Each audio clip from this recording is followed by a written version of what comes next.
Welcome, my friends, to Rugged Outdoors Guide. My name is Pete, and if you are thinking this has nothing to do with rugged, nor is it outdoors, well, you would be correct. Here I am in my kitchen. I'm all about things outdoors, you guys know that, and in my pursuit of all things outdoors, I also have branched into a little bit of, if you've been following my videos, preparing for things to come. I'm not like an ultra prepper, but I think it's prudent to have some things on hand. So I would be like your prepping 101 type person, entry level. That's all I think I'm gonna need, but that's a whole other story.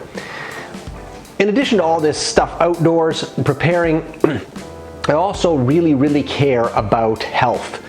Now, there's no sense in preparing lots of great food if it's just gonna kill you, all right?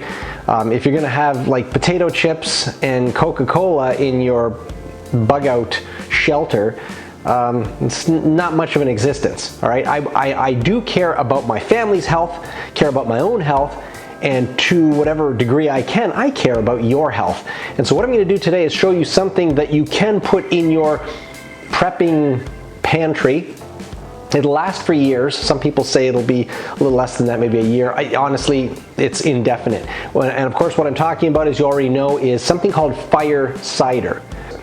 So what is fire cider? Well, fire cider is basically just apple cider vinegar, which on its own is amazingly healthy. I won't even get into all the benefits right now. It's just, you could probably cure cancer. I mean, it's been done. People have cured cancer with just apple cider vinegar. It's that potent.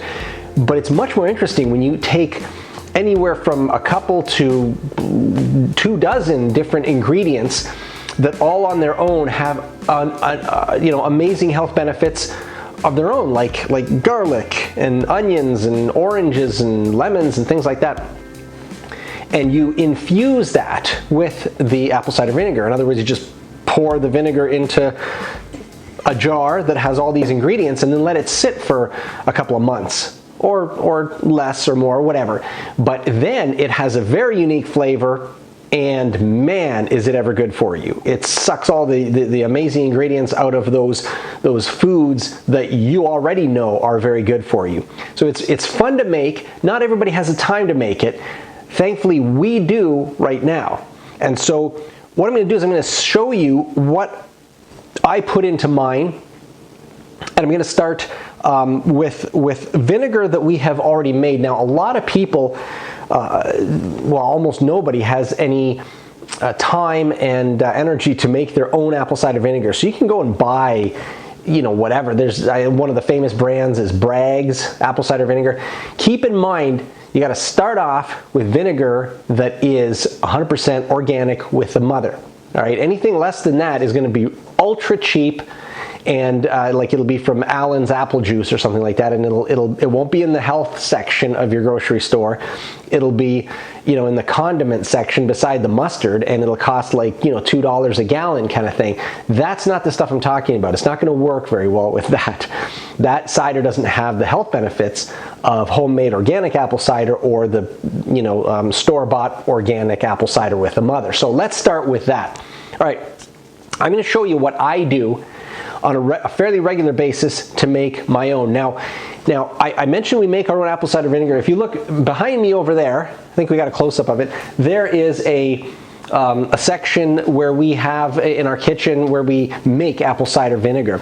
And it takes several months, like 3 months. And really, it's really simple, by the way, guys. That's just a matter of throwing a bunch of sliced apples into some water and then throwing some sugar in it. And that is basically it, really simple.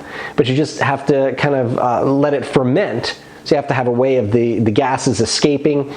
You can just put a coffee filter on top with an elastic band, and Bob's your uncle. So you're ready to go, easily making your own if you have organic apples and you have a place to let it ferment and you have the time. Otherwise, just go to the store and grab yourself some apple cider vinegar, organic. Now, okay, so just before we get started, I have to mention something. I just got to get it off my chest. There are websites, and all you got to do is Google benefits of fire cider. Google will put it like near the top. and they trash fire cider. They say there are no health benefits, no proof that it works, no proof that it decreases colds or it boosts immune system, no proof at all. Which, don't even get me started. Is there not enough proof to say that garlic and jalapeno peppers and ginger root and turmeric root and rosemary and onions and citrus fruits organically grown are beneficial? Of course. And when you can put them all together in one concoction, so much the better. So it's ridiculous to even try to claim that fire cider is of no health benefit. It's been used for centuries to cure all sorts of things, but nowadays the narrative is pharmaceuticals. You guys probably already know that, right? Unless you promote pharmaceuticals, you're not going to make it to the top of any Google search when it comes to health. Google takes very seriously any claim to health. They want you to be like WebMD or some other governmental organization that promotes pharmaceuticals. In fact, one of the websites that I was mentioning that trashes fire cider and says, oh, there's no proof that there's any health benefits. Do you know what they say is number one for preventing colds? I couldn't make this up. Number one for preventing colds, the thing that you can do is to become vaccinated. That doesn't even make sense. I mean, maybe if you're talking flu, but not a cold. So I've never heard of a cold vaccination, but they just want you to get vaccinated for anything. Anything. Just if there's a vaccination that's available at your doctor's office, that's what you got to do, right? I don't buy into it. Maybe you do. Well, in that case, I guess I hate to see it go, but you can unsubscribe. By the way, there's a mass unsubscription campaign going on with my website now, or my YouTube channel, because I do talk about my faith in Jesus Christ. Okay, and that just drives some people off the cliff, right? I don't mean to offend you, but the gospel does offend. The Bible says that the gospel will offend. So I make no secret of the fact that I'm a Bible-believing, born-again evangelical Christian. I want to tell others about the good news of Jesus Christ. There's no ulterior motive. I don't want your money. I'm not some sort of a religious freak. I just want you to go to heaven when you die. I don't want you to spend eternity in hell. But the Bible says that's what's going to happen, and it's never been proven wrong. Seriously. But anyway, that's another thing. All right, so let's get into some of the ingredients and what they actually do. This is just sort of a really basic, I'm going to give you some of the really basic ingredients, and you can go like crazy from there. In fact, I have some frozen cranberries I was going to throw into this today, and I just couldn't find them. They're in the freezer in the garage. I just don't have them here. But here's just a really entry-level basic list. Onion. High in vitamin C, anti-inflammatory, anti-cholesterol, anti-cancer, antioxidant properties. Garlic, it's a food with known cardiovascular and anti-cancer benefits, and a whole lot of people take it for the benefit of the heart. Horseradish boosts the immune system, and actually the German Commission E is called, I'm not even sure what that is, I take it that's a health authority, has approved horseradish for respiratory infections. See, they've got it right. In the US, they don't approve anything natural for anything because you can't make money on it. So it's about money, it's not about well-being and health of the population. Ginger root. It's anti-inflammatory and it stimulates the circulatory system. It's also antiviral, and it helps for flu, influenza, and cold viruses. And hot peppers have something called capsaicin, which improves the circulatory system. It's also antiviral, antimicrobial, and has vitamin C. So, how do you beat that? That's just entry level. And then it goes on from there, depending on what else you want to put in. I didn't even talk about oranges and lemons and all that kind of stuff. Okay, a couple of cautions though. If you have a ruddy complexion, meaning you have probably a light skin and you got like rosy cheeks and you probably have a pretty good circulatory system. You may have other problems, but you got a good circulatory system. So, yeah, I don't know. You don't really have to take, I would say, apple cider vinegar or fire cider. Also, if you are taking blood thinning medications, it might not be a good idea to take this when you're on some sort of medication that would thin your blood.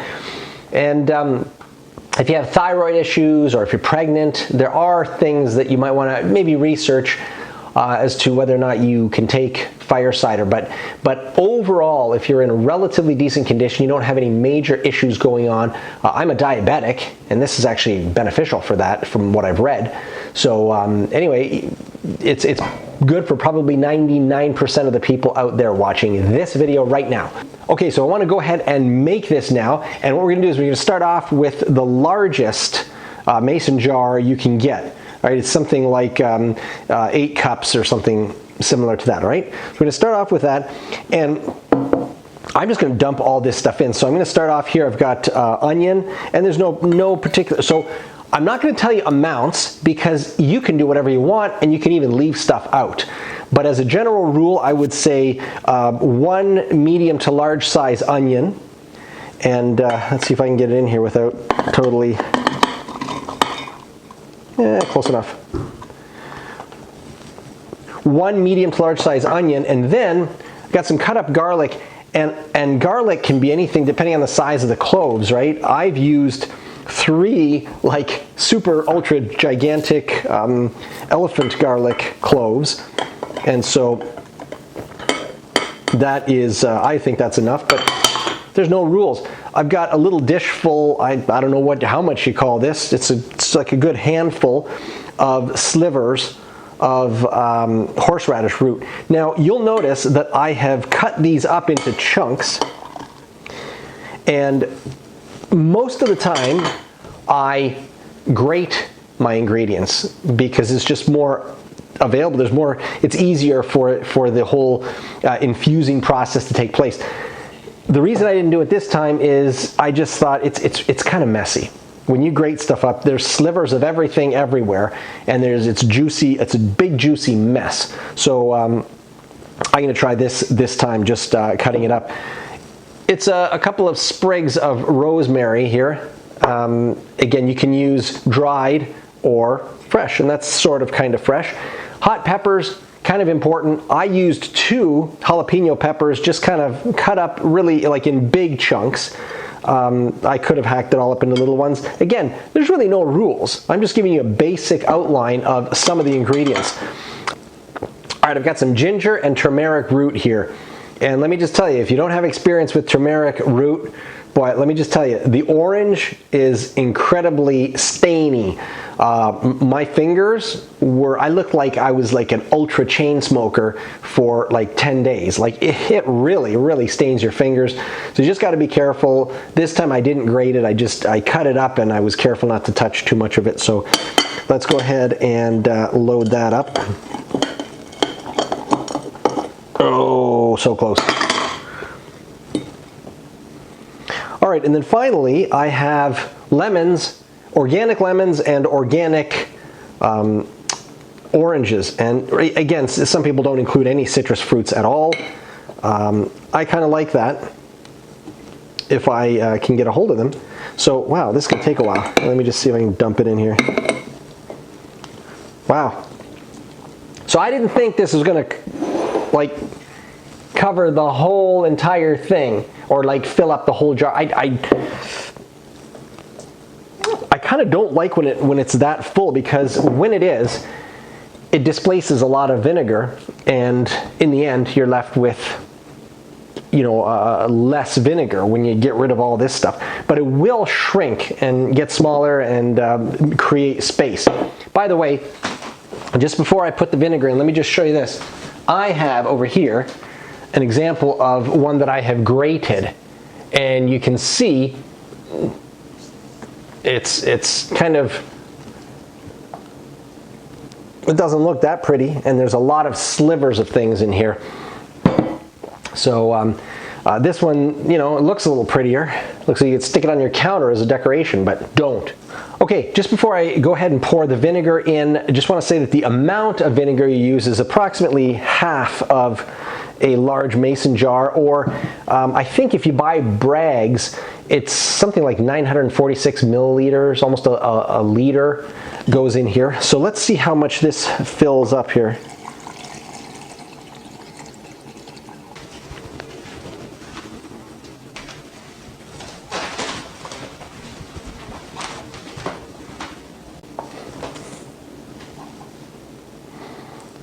Okay, so what we're going to do now, we're just going to take a plastic lid is best. Otherwise, if you don't have a plastic lid on here, you can use the metal kind that come with the mason jars, but it's best if you separate, like, I don't know, maybe some wax paper or something just to keep the metal separated from the acidic nature of the vinegar so that there's no rusting or whatever. So, but you can get these plastic leak-proof tops on Amazon for next to nothing, so that's probably not a bad idea even if you're only doing a little bit of this type of thing.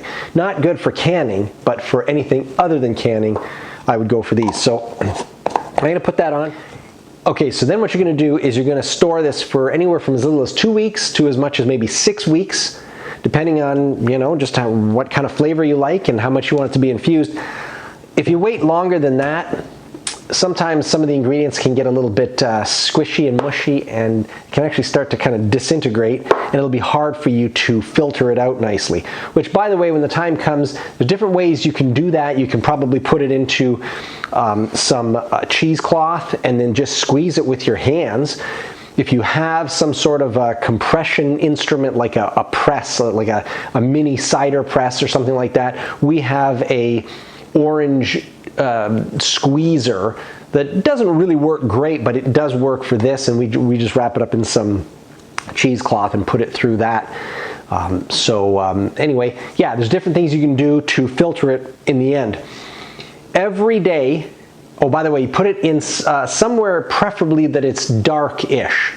Right? That's just what all the conventional wisdom says. I haven't found a real difference between having it on my counter back here and having it under my counter or somewhere in a dark cabinet, but officially that's what you want to do. And every day, once a day, you'll want to do something like turn it upside down and back, or you can, you know, spend a little time shaking it if you want. All I do with my the one that I slivered recently, I just do that once and then back like that, because everything goes swishing around, right? So that's basically it. There's no other rules. Let it sit for as long as you want, more or less, no more than about a month and a half, and you will have something that probably a lot of people in your household, if you have a lot of people, will like. Or I make mine to give away to friends. I just get those little amber bottles on Amazon. I think it's like 16 bucks. Actually, that's Canadian, so it's probably more like $12 for like a dozen. So they're like $1 each, and I make my own little labels, Rugged Outdoors Guide, and I give it to friends just because. And yeah, it's a big hit, and a lot of people swear by it and just love it, even for the taste. Never mind all the incredible health benefits. All right, so one thing you can do with this is use it as a dressing. A lot of people do, but as for me, I just use a shot glass. Down one of these every day. It's not even really full. I would say it's about 2/3 full, but you can do whatever you want. There's no rule there. You might have to dilute it. That's not a bad thing. In fact, with most of my shots, I have a little glass of water just standing by, and I'll take my shot of fire cider and enjoy the flavor and everything for a few seconds, and then in order for the acidity not to start working on my throat and giving me like a hoarse throat and a deep voice, I will down a couple of mouthfuls of water, and it's like I never even had it. So it works very well. And by the way, I think as soon as I sign off here today, I'm gonna try to get this remaining honey out of here and put it in here. I do like a little bit of sweetness, not a lot, but a little bit in my fire cider. So I'm gonna probably put about 2 very large tablespoons of honey in here. And again, no rule. You do whatever you want to do. All right, friends, I hope that you have learned something about making one of the things that is probably the most healthful thing in your house once you make it, and probably be a huge hit with a lot of your friends. That's just a guess, but it has been the case in my own life. Guys, if you do appreciate this, please do give me a like and a subscribe, and give me your comments. Maybe you've had your own experience making fire cider. Maybe I've missed some key ingredients that you think should be in here, like black pepper. Again, you can go on and on forever. I'd love to hear your experience.